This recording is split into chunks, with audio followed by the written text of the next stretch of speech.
talk about another Congress MP, and this is Priyanka Gandhi Vadra. The Congress General Secretary and Wayanad MP has now urged people to join the Vote Chori signature campaign.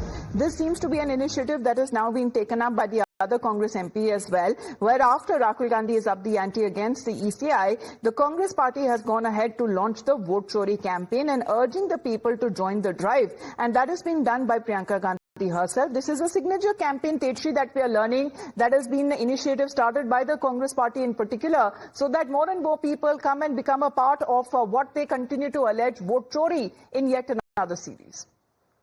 Well, absolutely. Now we have seen that it was first Vote Adhikar Yatra that was held by Rahul Gandhi in the port-bound state of Bihar, and now that's the signature campaign that the Congress is going to start. That's the appeal that's being made by the Congress MP Priyanka Gandhi, in which she has urged to join the Vote Chori signature campaign. That's the name of the campaign, which is Vote Chori signature campaign. We have been seeing that how Rahul Gandhi has been repeatedly calling out the vote chori and in fact leveling up several serious allegations against the election commission that the voters are deleted. We saw that how there was a second conference held by Rahul Gandhi yesterday, and now here comes the signature campaign where they are inviting the people to join the signature campaign. They will in fact. So I think she shared a video of that signature campaign and has given out a message as well, where she's saying that they need support to save democratic principles. Let's play out that video.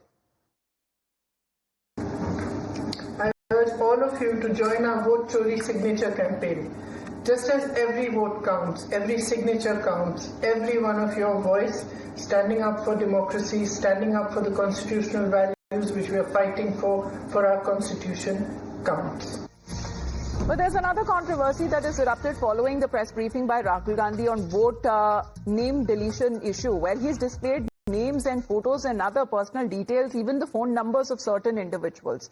Times Now had a word with one of them, Anjani Mishra from Prayagraj, saying that she's been receiving constant stream of calls since this number was made public. However, there has been denied to have any connection with the matter discussed at the press briefing that Rahul Gandhi was holding yesterday.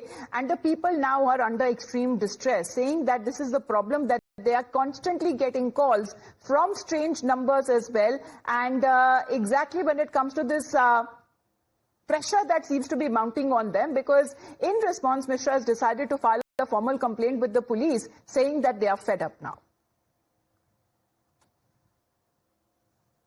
Hello, Anjali Mishra ji बोल रहे हैं? अंजलि जी नमस्कार, मैं अतुल बोल रहा हूँ, times now Navbharat news channel Mumbai से। ये कल राहुल गांधी जी ने आपका एक नंबर का जिक्र किया था, आपको पूरा आइडिया तो होगा ही। उन्होंने वोट चोरी के लिए रेफरेंस के दौरान आपका नाम और नंबर ले रहे थे, तो आपने ये पूरा मुद्दा देखा था? आपको इसके बारे में जानकारी है? नहीं, फिलहाल अभी तो देखा हमने, क्या उसमें था कि क्या अपने प्रेस कॉन्फ्रेंस में बताए, वही हमारा नंबर, मतलब कि बहुत जगह वोट कटा है, बहुत जगह वोट जुड़ा है, यही सब बता रहे थे जी। तो इसके बारे में आपको क्या जानकारी है? उनका कहना है कि आपका नंबर यूज करके जो है नंबर डिलीट कर दिए गए हैं और बहुत साजिश के तहत ये सारी चीजें की गई हैं। आपको इसके बारे में कोई जानकारी थी? नहीं, हमें इसके बारे में जानकारी नहीं था, लेकिन ये हम नंबर इसको 15 साल से यूज कर रहे हैं, जो कि हो ही नहीं सकता कि कोई हमारा नंबर यूज करे। भाई हम खुद जानते हैं, किसी को डीपी देंगे नहीं, भाई ऐसा मैटर रहता तो देंगे ही नहीं, लेकिन ये फर्जी तरीके से दिखाया गया है। और क्या? अच्छा, तो आपका कहना है कि ओटीपी आपने कभी किसी से शेयर नहीं किया है, क्योंकि ये पूरा प्रोसेस होता है, कॉन्फिडेंशियल होता है, जब तक आप ओटीपी नहीं शेयर करेंगे तो ये चीज। एक तो मेरा प्राइमरी नंबर है, तो हम काहे किसी को देंगे?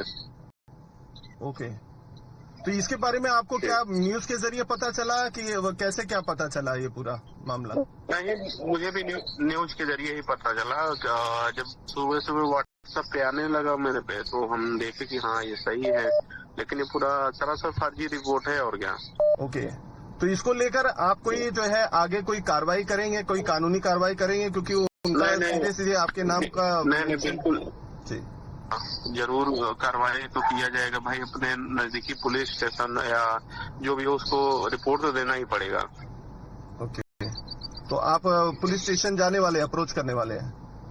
जी जी जी जी बिल्कुल बिल्कुल। अच्छा, ये जो वोट चोरी की बातें कही जा रही है राहुल गांधी जी की तरफ से कि जो है ओटीपीज ले लेकर सिलसिलेवार तरीके से धीरे धीरे करके ही सही नाम काटे जा रहे हैं और प्रेफरेबल जो वोट है वो वोटर्स है उनको जोड़े जा रहे हैं, नाम जोड़े जा रहे हैं, इसके बारे में आपकी क्या राय है? ये पॉसिबल है? जो चीजें वो बता रहे हो भरोसे के लायक है? नहीं, ये पॉसिबल नहीं है। एक हर एक आदमी जानकार समझदार है, ये नहीं करेगा भाई। कोई ये क्यों करेगा और क्यों करवाएगा? ये पॉसिबल नहीं है। ओके, तो मतलब आपको लग रहा है कि राहुल गांधी ये जो चीजें कर रहे हैं ये कहीं ना कहीं भ्रमित करने वाली चीजें हैं? अरे पूरा, अब ये ले लीजिए, हम महाराष्ट्र कभी गए नहीं, कहीं आना जाना कभी नहीं, एक आध दिन घूमने टहलने गए होंगे तो कोई कभी जरूरत ही नहीं है। लेकिन अब देखिए महाराष्ट्र, कर्नाटक, राजौरी, पता नहीं कहाँ कहाँ दिखा दे रहे हैं जी। तो सरासर गलत है, जो कि हमें कहीं ना आना जाना भी है नहीं हमारा। तो ये जो आपका ये जो लोकेशन दे रहा है आणंद विधानसभा उसको लेकर कर्नाटक के, वहां से आपका